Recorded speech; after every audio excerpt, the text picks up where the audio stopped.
Hi guys, wandering along the beach. Join me there. And as I do, I always get very insightful at the beach.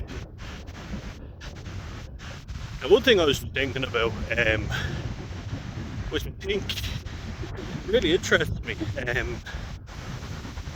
so I was talking a little bit about Gen Z, Gen Z for me, as I'm Irish, we say Z, not Z, but people born from 1997 up until 2012, for anyone who doesn't know. One thing that has really interested me, and it's kind of got me thinking, is why do so many of us identify our personality as a mental illness? You ever noticed that? It's true, it's fucking true. And I've often hoped for a label. Stay behind me. Sea swimmer. What's worse, identify with a mental illness or being a sea swimmer? Equally hated. But it intrigues me. And it's definitely true. It's something I've often thought. I am autistic, or I have autism, people try and get you to rephrase it, but I think it's because people have nothing else to identify with. See people dropping out of sports and they're not identifying with that. You're not able to be proud if you're white. Let's just face it, you're not. You're told you're wrong if you're white, you're told you're wrong if you're a heterosexual male. This male you. I talk about that with my brother because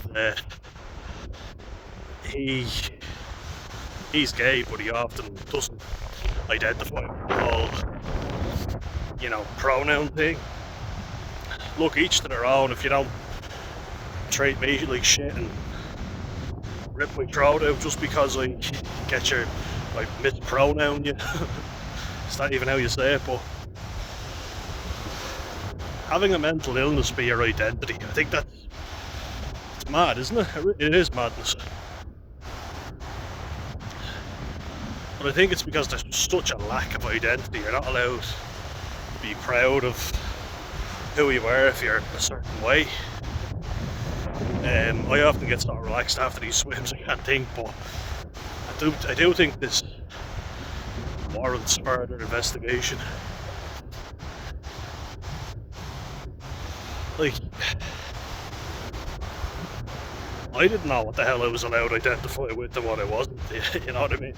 Then you start reaching for things, So like, what is identity? While you think about that, I'll leave you with this for a second. Get those.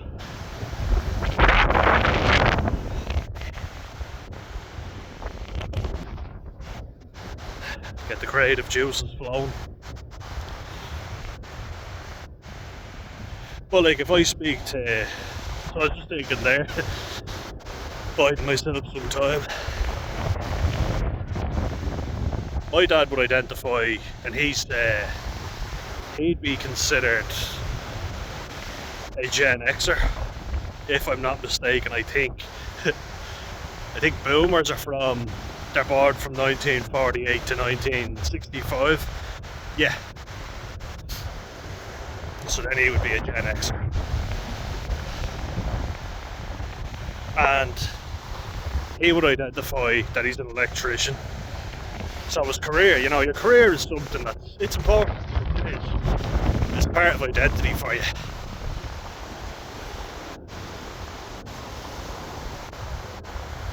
So there's that. Then he played football, he was a good footballer, so there's that, He's Irish, so that's another one. Seems like a lot of people are not allowed to be proud to be Irish anymore.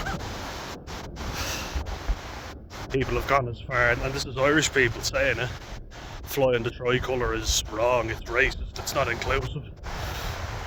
Ooh. How stupid and unpatriotic can you get? But anyway, different discussion for a different day. What else would you identify with? Religion, you know? So, I think the Catholic Church have done a pretty good job in making sure everyone stops identifying proudly as Roman Catholic. Because if you do identify proudly, people have a point. Priest commits an atrocity and he's just moved on to another parish. I've got to say, people have a point when they turn away from religion.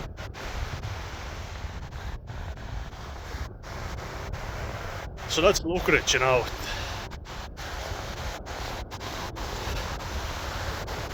You can't identify really as a proud Catholic anymore, because doing so means you associate with the Catholic Church and they've committed so many atrocities. Look, fair enough. That one I can kind of see an argument to. My point would be, don't blame God for the sins of man. And yes, I'm serious. You know, that was unholy men pretending to be holy, masquerading, you know, so they could do sick things, you know, because everybody trusts a priest. Everybody, even nowadays, like I would still respect the priest, because you're brought up to, you know. That being said, I don't go to Sunday Mass anymore. I used to. And I always found it quite miserable, you know. I didn't enjoy going. I hated it. Because there was always an element of, you are all guilty sinners, so you should feel disgusted by yourself, you know. Catholicism does that anyway, but then Irish Catholicism, fuck me, you feel ashamed of yourself. So I thought, no thanks, that's one I would go away from and follow God in my own way, you know, which I think everybody can do.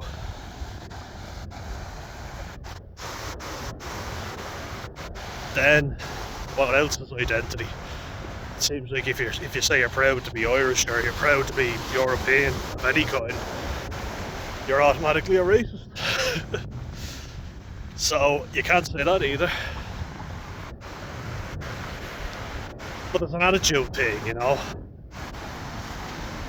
Shiny and new was better than what you were, you know. And I spoke about that a lot in school, how North African Islamic kids were made to feel so much better than us pasty Irish kids. Us Irish Catholics, you know, we were no good. We didn't follow our religion. We were, again, dirty sinners, you know, trying to make you feel guilty. It's all guilt trip in Irish culture in general.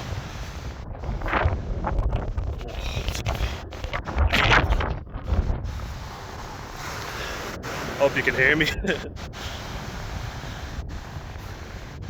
But yeah, I never felt proud to be Irish when I was in school, because the adults in school didn't make me feel proud. I knew the 10 Commandments, and I was the only one who did.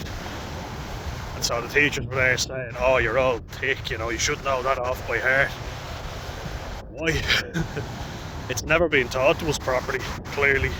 Otherwise we'd know it. So religion, you're not allowed to be proud of your religion. But that one I can kind of make an argument for. I kind of get that one.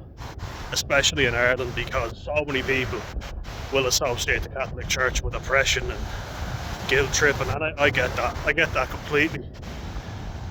Sure, my own parents went away from the church because of, well, my mum just had my brother, you know, she just gave birth to my brother, and so many atrocities emerged from the Catholic Church. Check this guy out. Hello. Don't let us disturb you. I think that's a black-capped seagull. My mum was saying it the other day, and she's pretty good with this stuff. But anyway, moving on to the rant. So what do people identify with? Religion. Okay. We basically we've completely debunked why people don't anymore. I have sympathy for them being Irish. I can always speak to that, but I know a lot of English lads that I talk to are told that they have to feel guilty, you know. And look, yeah, England did colonise a lot of places, Ireland didn't. But it'd be quite hypocritical of me to speak about lads I like and get on well with and to say they should feel guilty when they actually have never done anything to me, have been nothing but friendly. And I just tried to go about their daily lives, you know. I don't think they have to feel guilty. They shouldn't, not at all. So no issue with that.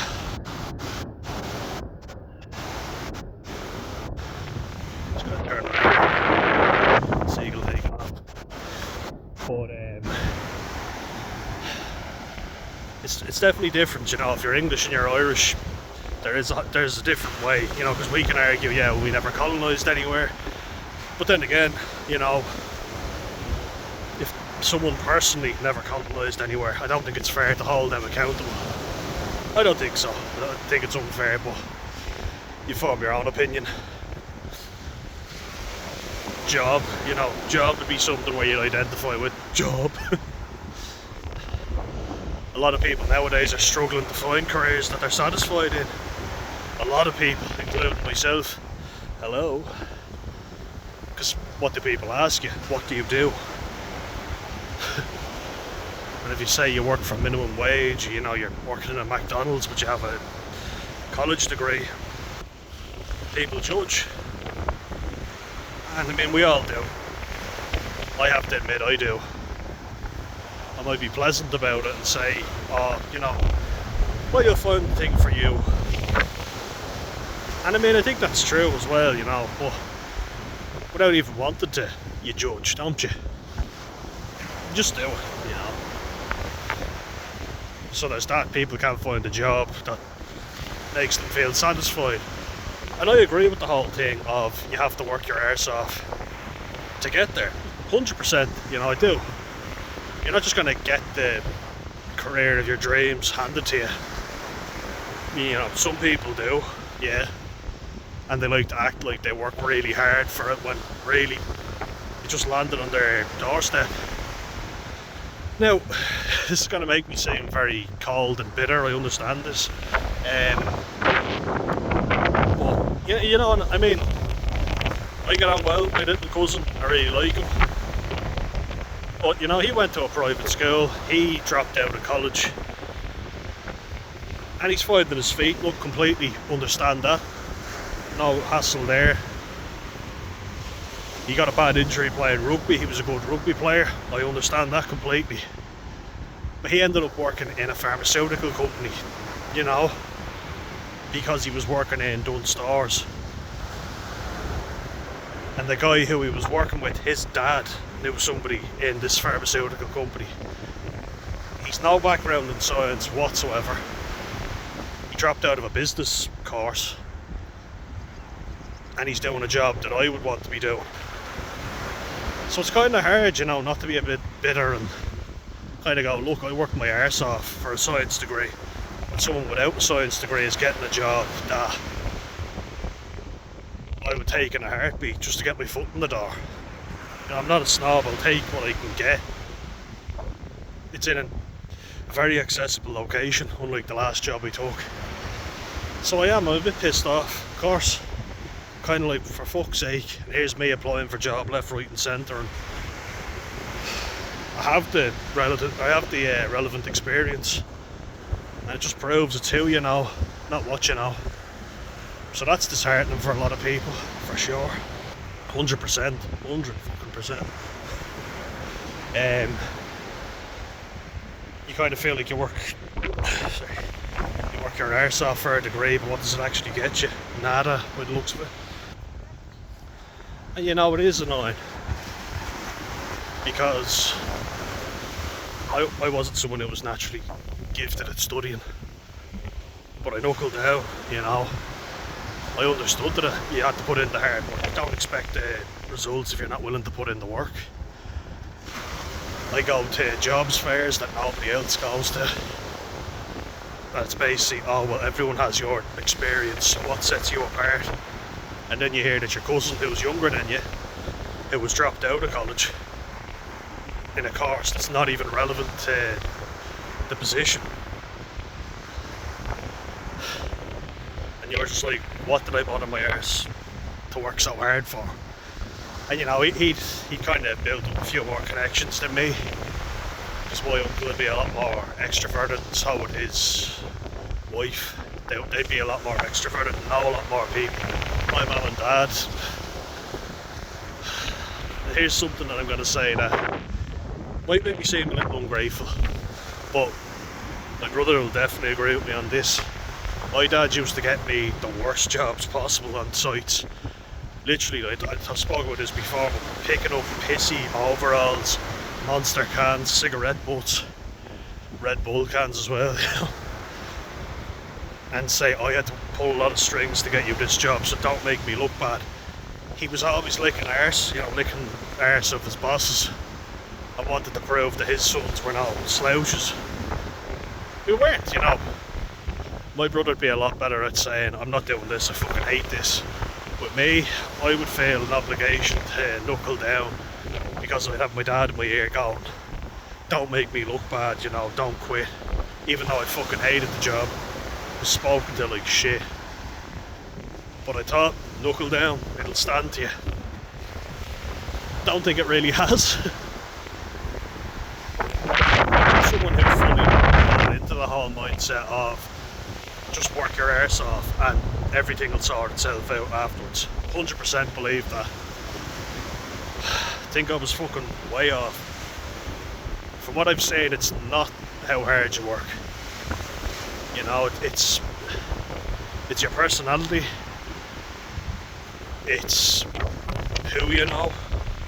Naturally, if you're a more extroverted person, you're going to build up more contacts. That's why networking is very good, I agree with that. But so now, we've debunked religion. Nobody has religion, it's dropped off significantly. You're not allowed to be proud if you're European and white. Irish, you're not allowed to fly your flag. Can't get a job that satisfies you. And anyone who has any fucking brain cells that I know of is getting the hell out of Ireland. They're going to Australia, Canada, the UK, New Zealand, which I'm very much considering right now. And I've spoken about looking into that, because I don't feel appreciated. I feel like I worked my arse off and I'm getting nothing for it. You know, they talk about red flags that people who are hiring you are going to get off you. And I'm like, what about red flags that you get off them? You know, the person who's giving you the job. I got loads of them, but I thought, you know what, don't be a spoilt, don't be a Gen Z. Take what you're given. You know, it's all you're worth anyway. You know what I mean? Start from the bottom. You know, you're not going to get the perfect job. Then I was told that, you know, you'd be training for 3 to 6 months before you start sampling. And I thought, fine, 2 weeks. My boss asked me, and I'm there thinking, you were supposed to say no if you weren't comfortable. I just felt so uncomfortable saying no. I was like, oh my god, you know, I'm going to sound like an entitlement and shit here, because this is what I'm being paid to do. I'm not really doing much else, so nobody else is doing it. And one of the guys who was going, who was a senior member of staff, but he was utilities, so he didn't know all of the aseptic techniques, which I did. So I was like, alright, I'll go with him, you know. And I got on well with this fella. We were good mates. And that's the thing, you know, I like older people. I've worked with a lot of older people and gotten on well with them. I think you can have more banter with them, to be honest. And sometimes I've been 14, 15 on construction sites. It's daunting, you know, it's scary, it is. Lads are going to rip into you and they're going to test you and see, can this young fella take it? But you've got to be able to. Then I think another source of identity might be sport. You know, your hobbies, what you like to do. And it seems like a lot of people have nothing now. You know, I find conversations very difficult with people my own age. I find a lot of it revolves around alcohol, taking drugs. And I'm trying not to do that. And then if you overdo it, what do you end up doing? you end up resorting to mental health issues, and then it's like, I've got a label, I am borderline, I am bipolar, I am autistic, or gender, because you don't have much of a personality, so you have to come up with something else. It's always people who do very little with their lives that actually, are projecting that they're these fun people, but they're not really. There's no substance to them. Do you know what I mean? Gender fluid, ironic. I just find it very hard to converse with people nowadays. But I do get it. I understand why a lot of people don't feel they have an identity, because they don't. It's getting harder and harder. And then you'll start reaching for things, that give you a sense of purpose and meaning. Because if you don't have a sense of purpose and meaning, life becomes very tough. It does. And that's the one thing I think that's really holding us Gen-ZERS back,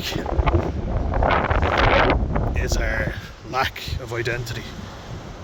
I think we were basically sold a lie, because working hard used to get you something. And if you think that there's a purpose to what you're doing, I think you'll do anything if you think there's an end goal to it, 100%. Because I did. And now I'm feeling lost. But, fingers crossed, let's be a beacon of hope. This channel was something that came from me working my arse off, and I've got advice that I can give now. And I've got a good group of people that I've connected with from it, so that's something. And together, guys, we will conquer the world. Alright, that's going to do it for this one, guys, because I'm low on battery, as I always am. Better get home and charge the phone. See you later.